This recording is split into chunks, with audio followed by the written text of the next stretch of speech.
Ayun na nga guys, tara samahan nyo ako, mag-unboxing tayo nitong regalo na pinadala sa akin. Mega love shout out sa nagpadala.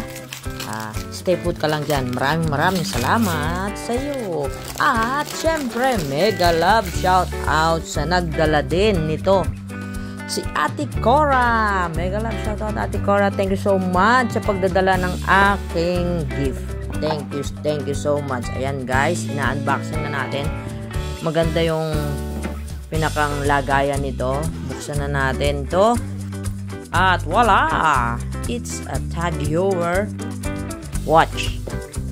Ang ganda. Guys, maganda. Kulay blue yung loob niya. Blue at lahat ng mga chrono ay gumagana. Ayan. Tapos, kompleto siya. Meron siyang warranty card. At, meron din siyang instruction card, booklet. Siyempre, kasama yan. Completos Ricados. Ayan, yung warranty card niya. Kompleto siya. At, may paganyan pa siya, oh. Ano ba yan? Hindi ko maintindihan. Very good. Very good, guys. So, ayan.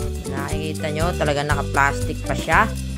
At tanggalin natin ang plastic, syempre. Oh, tapos isusukat natin. Kaya lang mukhang mapapa-adjust natin to kasi medyo nga malaki. So kailangan i-adjust ng kasukat natin. So ayun guys, nakita nyo, Tag-Heuer.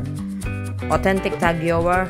Sa mga hindi pa po nakasubscribe sa channel ko, please subscribe Kenal Lindy. Hit nyo po yung notification bell para updated kayo sa mga bagong susunod na video katulad nito. Thank you so much. Love, love, love. Bye guys.